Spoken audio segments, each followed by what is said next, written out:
With section 194A. ఏంటంటే section 194A interest other than interest on securities. మరి interest on securities ఎక్కడ cover అయింది? Section 193లో మనకు cover అయింది అది. సో ఇక్కడ మాట్లాడేది ఏంటి? సెక్యూరిటీస్ మీద కాకుండా వేరే ఇంట్రెస్ట్ గురించి మాట్లాడుతున్నాడు.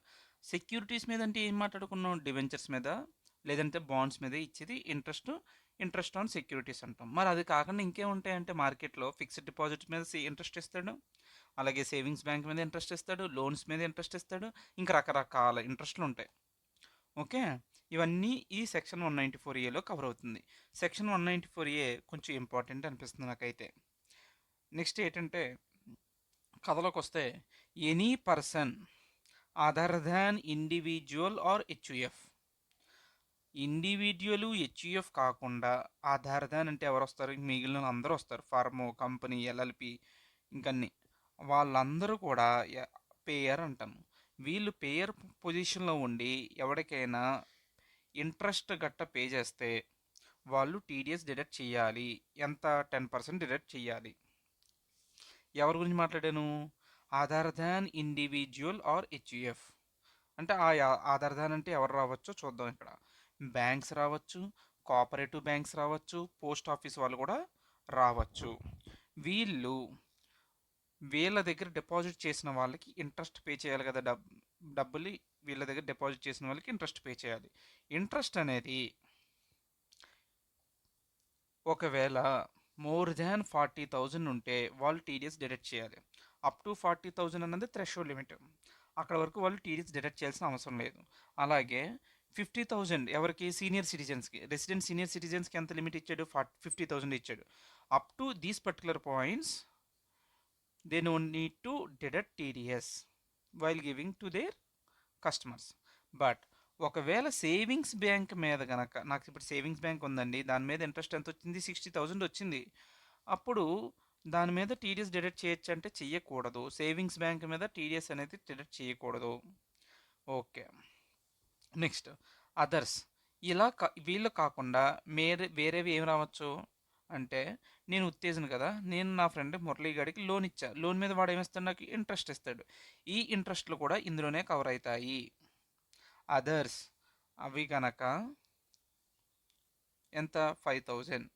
అదర్స్ 5,000. ఓకే, వీళ్ళకి అదర్స్కి లిమిట్ ఎంత ఇచ్చాడు? లోన్స్ మీద గట్ట ఇంట్రెస్ట్ ఏమైనా పే చేయాలనుకుంటే అప్ టు 5,000 వరకు ఓకే. మోర్ దాన్ 5,000 కనుక నువ్వు రిసీవ్ చేసుకుంటే నువ్వు పే చేసేటప్పుడు payer need to deduct TDS at the rate of 10%. Okay, అది నార్మల్.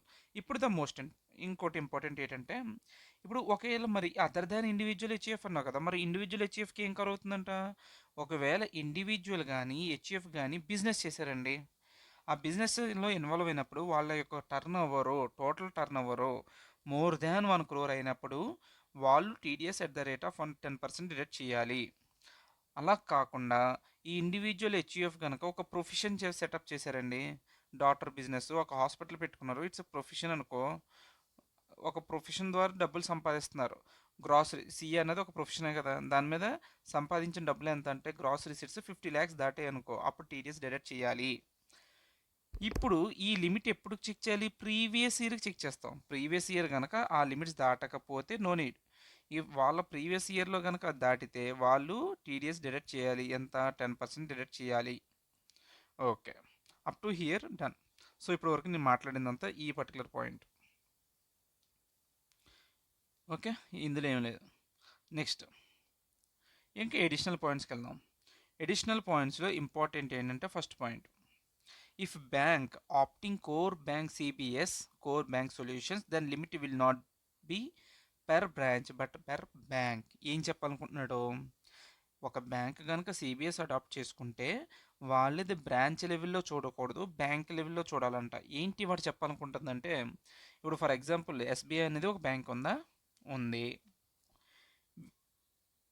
ఈ బ్యాంక్ వాళ్ళు ఏం చేస్తారో, ఈ బ్యాంక్కి డిఫరెంట్ ప్లేసెస్లో డిఫరెంట్ బ్రాంచెస్ ఉంటాయి. మనం ఏం మాట్లాడుకున్నాం? ఒక వ్యక్తికి, ఇప్పుడు నేనున్నానండి, నేను ఈ 3 బ్యాంకుల్లోని డిపాజిట్ చేశాను డబ్బులు, నాకు ఒక్కో చోట ఇంతంత ఇంట్రెస్ట్లు వస్తున్నాయి. ఓకే, ఇప్పుడు నేనేం చెప్పాను నీకు? 40,000 అన్నది లిమిట్ అని చెప్పాను నార్మల్ వాళ్ళకి. 40,000 ఇంట్రెస్ట్ దాటితే వాళ్ళు టీడీఎస్ డిడక్ట్ చేయాలి. బ్యాంక్ వాడు టీడీఎస్ డిడక్ట్ చేయాలి. ఇప్పుడు ప్రతి ఒక్కొక్క ఇండివిజువల్‌కి చూస్తే ఏది కూడా నాకు 40,000 దాటలేదు కదా! అప్పుడు నేనేమంటాను సార్, ఇండివిజువల్ ఏ బ్రాంచ్‌లోని నేను 40,000 నాకు ఇంట్రెస్ట్ దాటలేదు కాబట్టి మీరు టీడీఎస్ డిడక్ట్ చెయ్యకూడదు అని చెప్తా. ఆడేమంటాడు, బాబు మిస్టర్ ఉత్తేజ్, మేము ఎస్‌బీఐ వాళ్ళము సీబీఎస్‌ని అడాప్ట్ చేసుకున్నాము. అడాప్ట్ చేసుకున్నప్పుడు మేము మీకు బ్రాంచ్ లెవెల్‌లో చెక్ చేయము. మీకు పే చేసే interest. We check in the bank wise. మా ఎంటైర్ ఎస్‌బీఐలో మీరు ఎంత డిపాజిట్ చేశారు? 52,000 డిపాజిట్ చేశారు. సో, మీకు లిమిట్ ఎంత ఇచ్చాము? 40,000. 40,000 లిమిట్ దాటింది కాబట్టి మీకు మీద మేము టీడీఎస్ డిడక్ట్ చేస్తాము. Section 194 is applicable. Section 194 is applicable అని చెప్పాలి. అదనమాట. అలా కాదండి. ఇప్పుడు నేను పల్లెటూరు బ్యాంక్‌కెళ్ళాను. సమ్ ఎక్స్‌వైజెడ్ బ్యాంక్ అనేది పల్లెటూరు బ్యాంకు. దీనికి అంత సీన్ లేదనమాట. సీబీఎస్‌ని అడాప్ట్ చేసుకున్నంత సీన్ లేకపోతే, ఈసారి ఈళ్ళు ఇలా కాదని చెప్పి మనం ఇలా ఇండివిడ్యువల్‌గా వచ్చి డిపాజిట్ చేస్తున్నాం అనుకో. సేమ్ ఇదే అమౌంట్‌ని నేను ఇక్కడ కూడా డిపాజిట్ చేశాననుకో. ఇప్పుడు ఫర్ ఎగ్జాంపుల్ ఇక్కడ ఎంత 10,000 తీసుకో. ఇక 10,000 తీసుకుంటే ఇండివిడ్యువల్‌గా చూస్తే ఏదైనా 40,000 దాటిందంటే దాటలేదు. పోనీ 50,000 దాటింది, 40,000 కదా నా ఏజ్‌కి లిమిట్. 40,000 దాటలేదు. అప్పుడు నేనేమంటానంటే, సార్ నేను నాకు మీద మీరు ఏంటి సారీ టీడీఎస్ అనేది డిడక్ట్ చేయలేరు. ఎందుకంటే మీ బ్యాంకు సిబిఎస్ నాట్ అడాప్టెడ్. ఈ పర్టికులర్ బ్యాంక్ ఏం చేసింది, పల్లెటూరు బ్యాంక్ కాబట్టి సిబిఎస్ని అడాప్ట్ చేసుకోలేకపోయింది. సిబిఎస్ అడాప్ట్ చేసుకోలేదు కాబట్టి బ్రాంచ్ లెవెల్లో చెక్ చేయాలి. వైజాగ్ బ్రాంచ్లో వాడు ఏంది ఇంట్రెస్ట్ మోర్ దెన్ 40,000 ఉందా లేదు. So 194A will not applicable. అలా ప్రతి చోట చెక్ చేసుకొని వీడికి 194 అప్లికబుల్ కాలేదని చెప్తాం. ఓకే, ఇప్పుడు అలా కాకుండా ఒక బ్రాంచ్లో 90,000 వచ్చింది అనుకో, వీడి మీద టీడీఎస్ ఆబ్వియస్లీ డిడక్ట్ చేస్తారు. ఎందుకంటే ఒక బ్రాంచ్లోనే 40,000 దాటేసింది కాబట్టి. ఓకే, అదనమాట. ఇప్పుడు ఇక్కడ వరకు నేర్చుకున్నాం మనం. ఈ పాయింట్ వరకు కొన్ని క్వశ్చన్లు చూద్దాం. నెక్స్ట్ పాయింట్స్కి వెళ్దాం. ఇది ఎప్పుడు అడిగాడు? ఇది రవి అగ్రవాల్ సార్ స్కానర్లో తీసుకున్న క్వశ్చన్. ఎంటీపీ ఏప్రిల్ 2018లో అడిగిన క్వశ్చన్. వరుణ్ అనే వ్యక్తి ఒక సోల్ ప్రొపరేటర్ బిజినెస్ రన్ చేస్తున్నారు. ఓకే, అంటే ఇండివిజువల్ గురించి మాట్లాడుతున్నాం. Whose accounts are audited under section 44AB with turnover of 202 lakhs for the assessment year 17-18.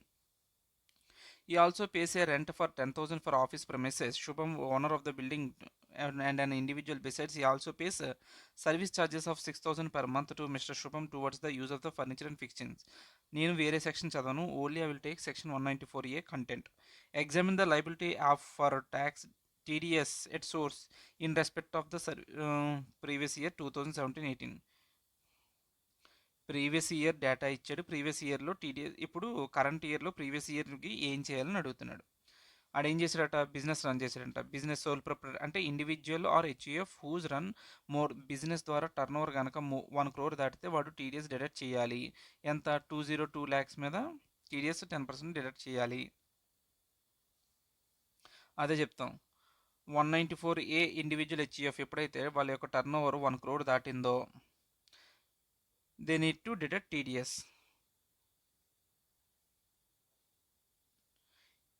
Okay, since the turnover of Mister Varun 202 lakhs for the assessment he is liable to deduct TDS.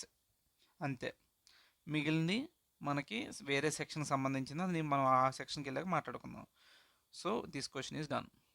Next will go with another question. ఈ question Atul Agarwal sir బుక్లోంచి question number 3. ఏం చెప్తున్నాడు, TDS implications చెప్పండి అని అడుగుతున్నాడు. హరీష్ అనే వ్యక్తి age ఎంత, 40 years. 40 years అంటే లిమిట్ ఎంత వీళ్ళకి ఇంట్రెస్ట్ మీద, 40,000. ఓకే, 6 month ఫిక్స్డ్ డిపాజిట్ వేసుకున్నాడట 10 lakhs 9% per annum with ABC cooperative bank, ఒక cooperative bank. The fixed deposit matures on 2024. అదంతా అక్కర్లే, నాకు ఇప్పుడు ఏం కావాలి, 10 lakhs into 9% per annum. 10 lakhs into 9% per annum. ఇది ఎన్ని మంత్స్కి, 6 month ఫిక్స్డ్ డిపాజిట్ అంట. నేనేం చేస్తాను, simply 10 lakhs into 9%, 6 months fixed deposit అంటే ఎంత వచ్చింది నాకు, it will comes up to 45,000.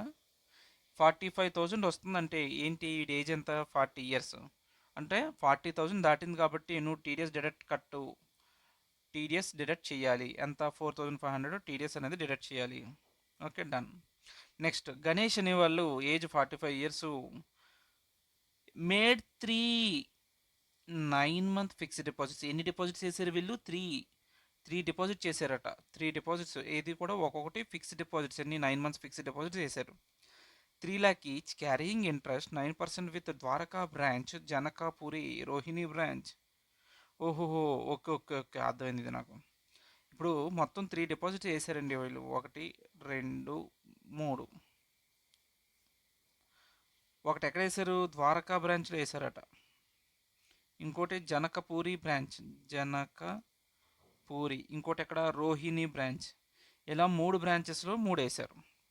అయితే ఆ బ్యాంక్ అనేది ఏం చేసిందట? అడాప్టెడ్ సిబిఎస్ అడాప్ట్ చేసుకుంటే మొత్తం అన్నింటిని కలిపి చూడాలి. సో ఏముంది? 3 lakh. ఇది ఎలా చేస్తాం? Simple. 3 lakh into 3 deposits into ఎంత? ఒక్కొక్కటి carrying an interest rate of 9%. ఎన్ని మంత్స్కి? 9 మంత్ ఫిక్స్డ్ డిపాజిట్స్ వేసారు వీళ్ళు. అంటే ఇంటూ 9/12 ఎంత వస్తుంది అంటే 60,750 వస్తుంది. దీని మీద 10% ఏం చేయాలి? 60,750 అంటే 40,000 దాటింది కాబట్టి టీడీఎస్ 6075 టీడీఎస్ డిడక్ట్ చేయాలి. Okay, TDS need to be deducted at 6075.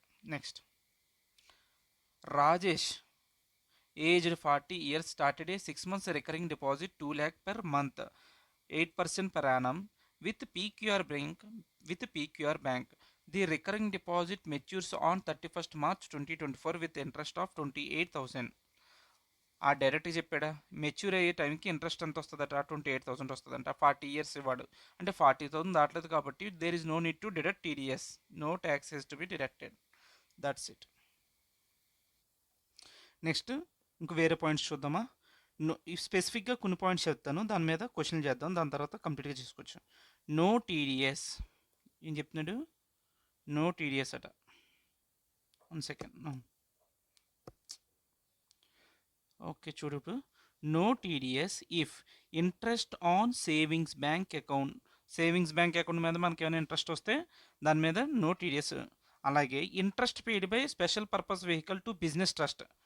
ఇది నార్మల్గా ఎగ్జామ్షనే. స్పెషల్ పర్పస్ వెహికల్స్ అనేవి ఏమైనా సరే బిజినెస్ ట్రస్ట్కి ఇంట్రెస్ట్ పే చేస్తే, interest paid by special purpose vehicle to business trust, అది గుర్తుంచుకో చాలు.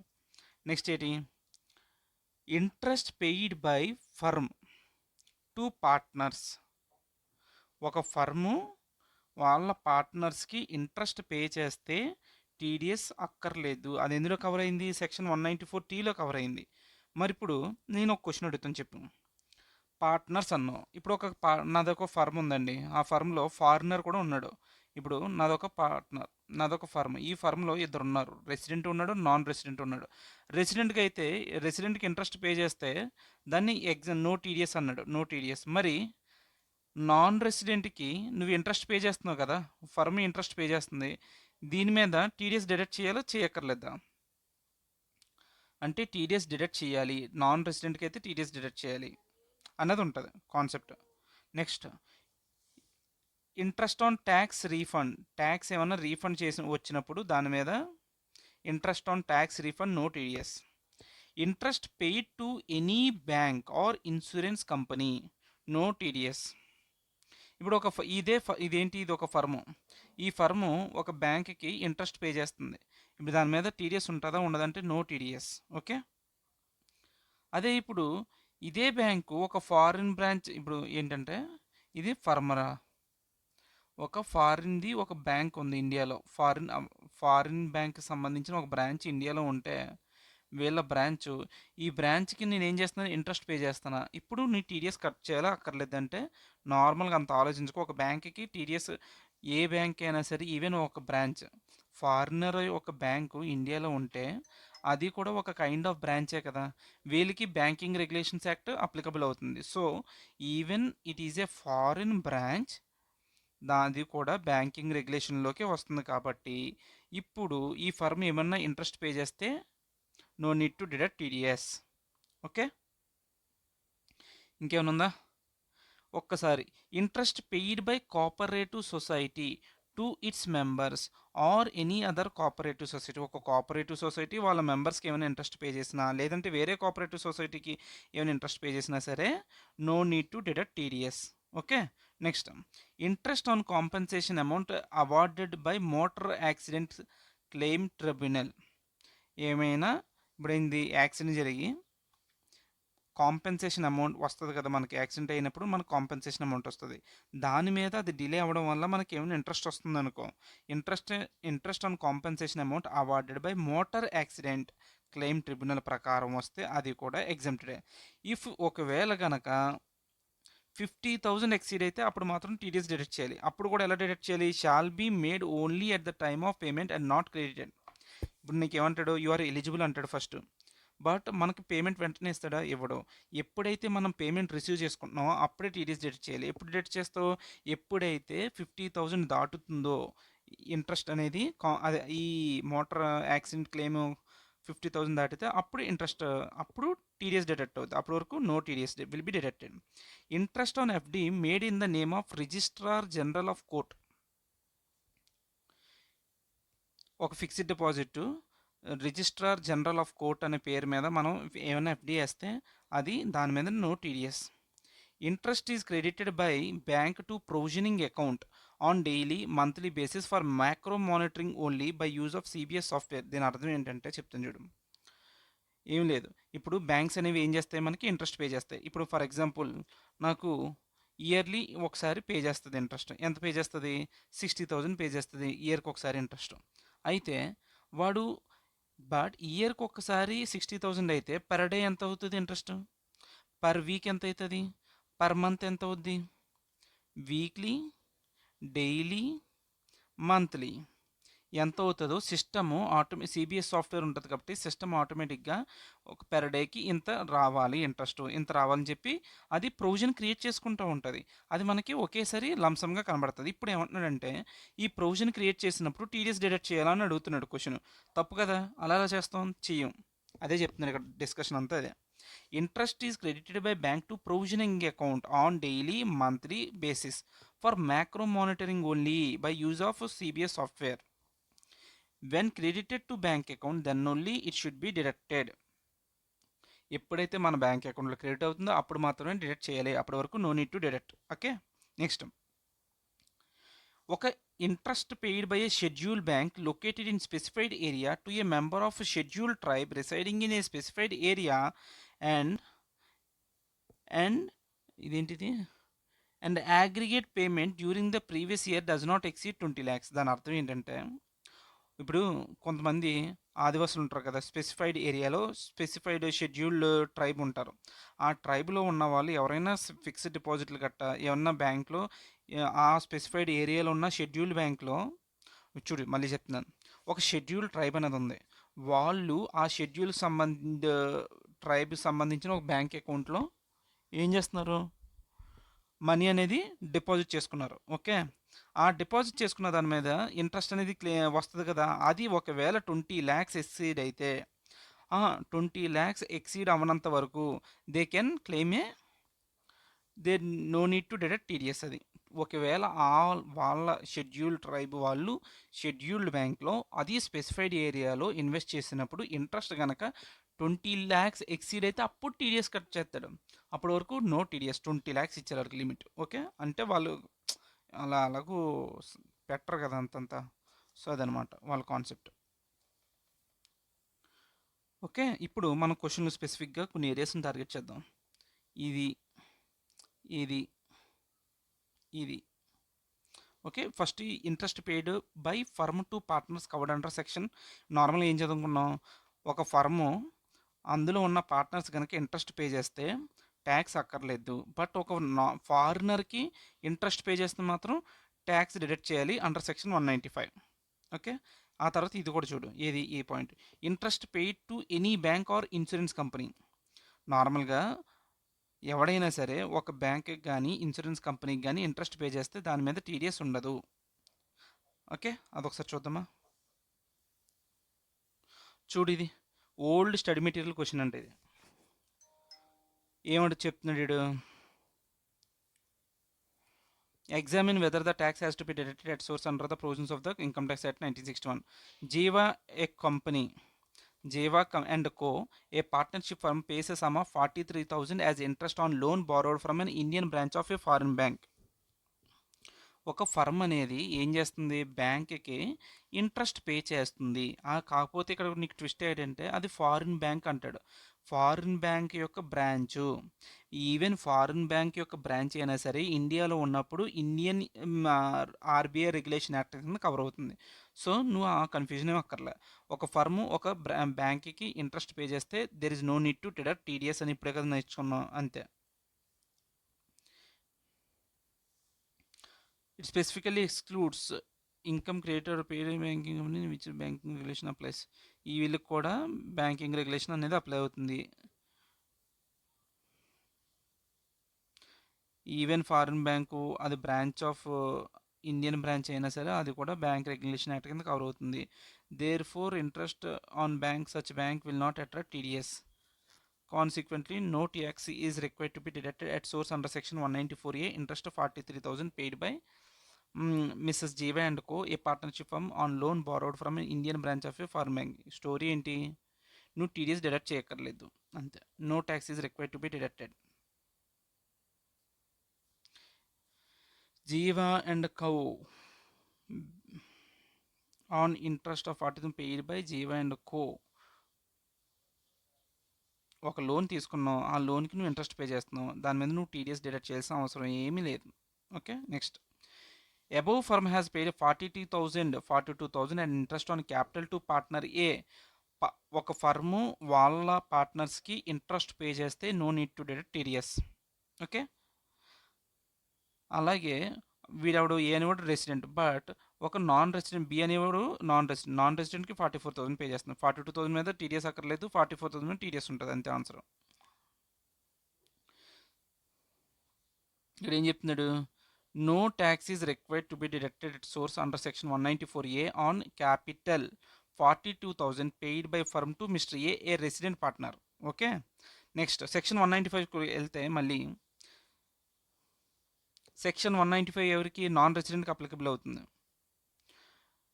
టీడీఎస్ అనేది డిడక్ట్ చేయాలి ఎప్పుడు, నాన్ రెసిడెంట్కి ఏమైనా పేమెంట్ చేస్తే. ఇదేమీ ఎక్స్క్లూడ్ చేయలేదు provision, interest by firm to its non resident partner, therefore tax has to be deducted. ఆ సెక్షన్ 195లో ఏమన్నా సరే ఒక నాన్ రెసిడెంట్కి పే చేసేటప్పుడు ఫర్మ్ దాన్ని ఎక్స్క్లూడ్ చేయలేదు కాబట్టి we are including. So they need to pay TDS. 44,000 మీద పార్ట్నర్ బి దగ్గర మనం ఏం చేయాలి, టీడీఎస్ అనేది వసూలు చేయాలి. Tax has to be deducted. Next, the above firm paid 50,000 being share of profit of partner mister B, a non resident. ఇప్పుడు ఏం చెప్తుంది, ద అబోవ్ ఫర్మ్, ఇక్కడ పాయింట్ ఏంటి, ఇప్పుడు మన ఫర్మ్లో ప్రాఫిట్ వచ్చిందండి, ఆ ప్రాఫిట్ యొక్క షేర్ ఎవరికి ఇస్తాను, నాన్ రెసిడెంట్కి ఇస్తాను, దీని మీద టీడీఎస్ డిడక్ట్ చేయాలా. అది ఇంట్రెస్ట్ గురించి మాట్లాడుతున్నాడా, లేదు. ఇంట్రెస్ట్ కాకపోతే అసలు ఈ సెక్షన్ 194 ఏలోకే రాదు. అండ్ ఇంకోటి ఏంటంటే, ఇలాగే ఏమన్నా సరే ఒక ఫర్మ్ యొక్క ప్రాఫిట్ను వాళ్ళ యొక్క పార్ట్నర్కి పంచేటప్పుడు దాని మీద ఏమీ సెపరేట్ టీడీఎస్ సెక్షన్ లేదు. So no need to deduct TDS, అది answer. Share of profit received by partner of the firm from the total income of the firm is exempt from tax. అది exempt. Therefore ఆ profit మీద not liable to deduct TDS.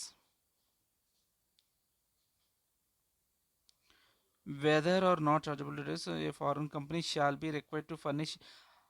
Okay, ఆడు TDS deduct చేయక్కర్లేదు కానీ వాళ్ళు ఏం చేయాలట, shall be required to furnish the information relating to payment of such sum in the prescribed form and manner.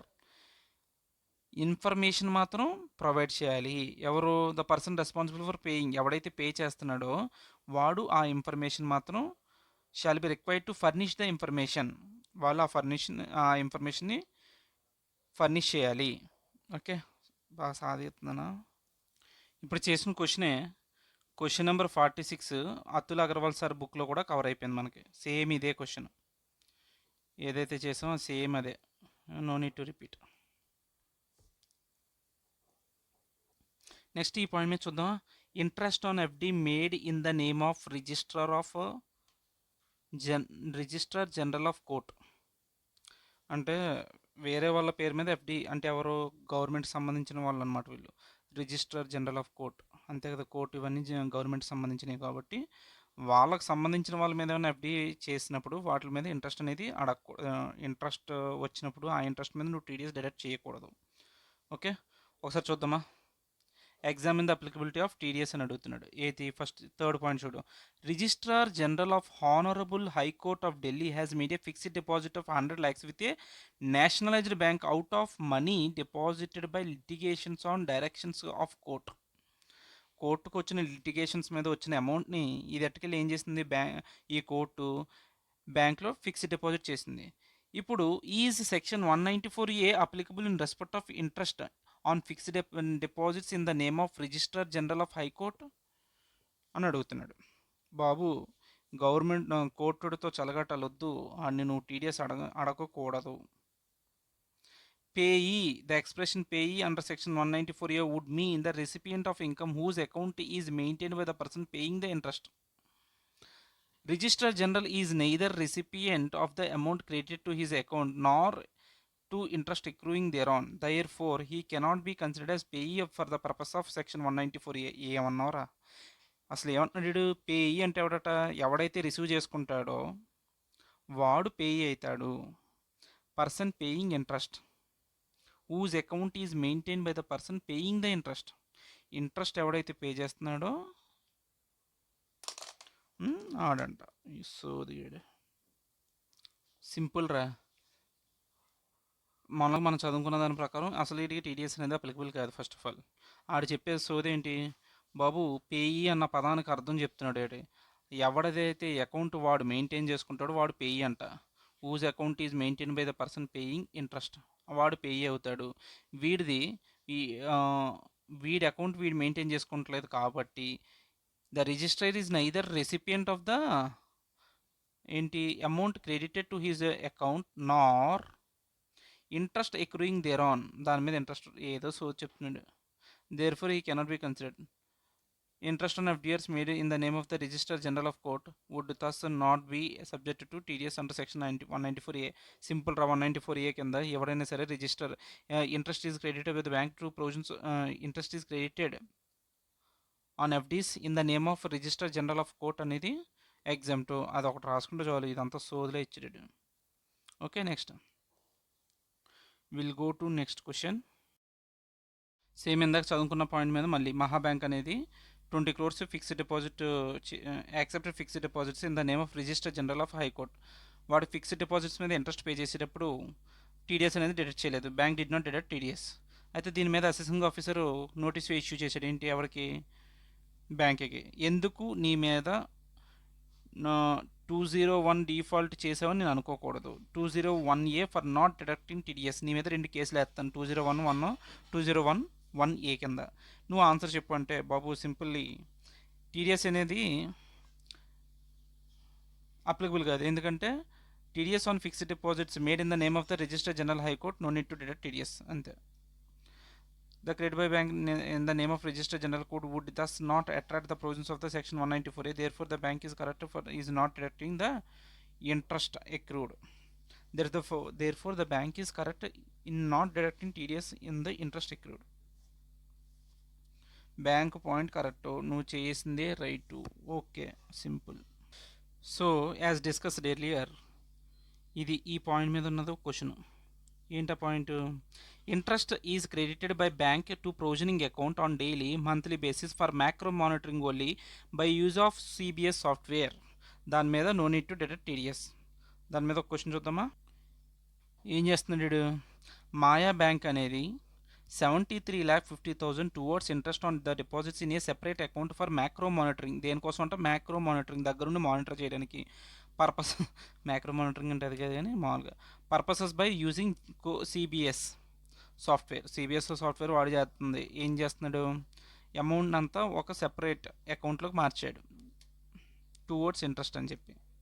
No tax was deducted at source in respect of the interest on deposits so created even where the interest in respect of some depositors exceeded the limit of 40,000. ఇందులో ఇది టోటల్గా అందరికీ కలిపి ఒక్కొక్కరికి కాదు, ఒక్కొక్కడికి 40,000 దాటినా సరే వాడు డిడక్ట్ చేయలేదంట. ద అసెసింగ్ ఆఫీసర్ కోపం వచ్చి 30% of the interest expenditure disallow చేసాడట. Where the interest on the time deposits credited exceeded the limit of 40,000 also levied penalty under section 271C. ఎంత పని చేశారో. Decide the correctness of the action of the assessing officer. Assessing officer చేసింది ఎంతవరకు correct? బాబు అయ్యా, macro monitoring purpose కోసం ఏమైనా చేస్తే అది సెపరేట్ అకౌంట్ ఎప్పుడైతే కస్టమర్స్ అకౌంట్లో క్రియేట్ అయిందో అప్పుడు మాత్రం నువ్వు కన్సిడర్ చేయాలి. అప్పుడు వాళ్ళ యొక్క లిమిట్ 40,000 దాటితే అప్పుడు నువ్వు అడగాలి. ఇక్కడ దాటలేదు కాబట్టి మ్యాక్రో మానిటరింగ్ వేశారు కాబట్టి నువ్వు పాయింట్ రాంగు అని చెప్పాలి. Okay, let's see. 194A ఏం ప్రొవైడ్ చేస్తుంది? Income by way of interest other than interest on securities is credited to any account whether called. ఇప్పుడు ఏంటి, బ్యాంక్స్ అనేవి ఒక ఇంట్రెస్ట్ అంతా ఎవ్రీడేకి ఎంత ఎంత వస్తుందో ఆ ఇంట్రెస్ట్ అంతా ఒక అకౌంట్లో పెడుతుందంట. దాన్ని ఏదన్నా పేరుతో పిలు, నువ్వేమని పిలుస్తావు? ఇంట్రెస్ట్ పేయబుల్ అకౌంట్ అని పిలు, ఆర్ సస్పెన్స్ అకౌంట్ అని పిలు, లేదంటే నీకు ఇష్టం వచ్చిన బై ఎనీ అదర్ నేమ్ పిలు. In the books of account of the person liable to pay such income, such crediting shall be deemed to be credit of such income to the account of the payee, and the provisions of the 194 shall thus apply. However, CBDT ఏం చెప్తుంది clarification, where credit is made to provisioning account on daily monthly basis for the purpose of micro monitoring only by use of the CBS software. ఎలా పడితే అలా చేయకూడదు, CBS software వాడి చేయాలి. So constructive credit of the depositors pay account taking place while calculating interest on daily monthly basis. Tax need to be deducted at source on such provisioning interest for the purpose of micro monitoring only. ఇదంతా ఎందుకు చేస్తున్నాడు? Tax అనేది ఇప్పుడు ఇక్కడ నేను చదివిందంతా ఏంటి, simple. Interest payable అకౌంట్లోకి ఒక దాంట్లోకి ట్రాన్స్ఫర్ చేసుకో కట్టాల్సిందంత ఇంట్రెస్ట్. సో బ్యాంక్ ఏం చేస్తుంది, అది కస్టమర్స్కి ఎంతైతే ఇంట్రెస్ట్ పే చేయాలో అదంతా ఒక సెపరేట్ అకౌంట్ క్రియేట్ చేసుకొని పెట్టుకుంది. ఏమిని, ఇంట్రెస్ట్ పేయబుల్ అకౌంట్ కానీ సస్పెన్స్ అకౌంట్ కానీ ఏదో పేరు పెట్టుకుంది. అయితే where credit is made to provisioning account, ఈ ప్రొవిజనింగ్ అకౌంట్లోకి డైలీ మంత్లీ బేసిస్ అనేది మ్యాక్రో మానిటరింగ్ పర్పస్ కోసం చేసుకుంటున్నారు, ట్రాన్స్ఫర్ చేసుకుంటున్నారు. కానీ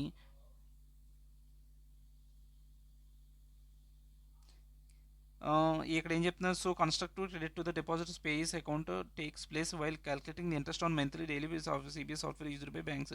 tax need to be dedicated source on such provisioning of interest for the purpose of micro monitoring only. In such cases at periodic ఇంటర్వల్స్లో చేస్తాడు. ఏంది ఇది, whichever takes place at year wherever ఏంది. In such cases, tax shall be deducted at source on accrual of interest at the end of the financial year, ఆ year అయిపోయిన తర్వాత కానీ, or periodic intervals at the as per the practice of the bank as per the depositors bank pays required on maturity of the encashment of the time deposit, whichever is event takes place earlier, and wherever the aggregate amount of the interest income credited or paid likely to be credited or paid during the financial year exceeds the limit specified in the section 194A. In view of the above, the execution of the assessing officer is disallowing the interest expenditure created in a separate account for macro monitoring purpose is not valid, and consequent initiation of a penalty proceedings under section 71C is not tenable. Simple రా బాబు, ఇదంతా సోది. ఇక్కడ ఏంటంటే డబ్బులు ఒక separate అకౌంట్లో పెట్టుకున్నాడు, provision account. అది ఎప్పుడైతే వీడి క్రెడిట్ అవుతుందో, అక్కడ credited or paid or likely to be credited అప్పుడు కన్సిడర్ చేయాలి. అప్పుడు కనుక వాడిది 40,000 దాటితే అప్పుడు నువ్వు ఎందుకు టీడీఎస్ డిడక్ట్ చేయలేదని అడగాలి. అంతకుముందు నువ్వు వచ్చి అడగకూడదు. సో అసెసింగ్ ఆఫీసర్ యొక్క పాయింట్ రాంగు, చదవాలని అదంతా సోది. Okay, with this we done with section 194A.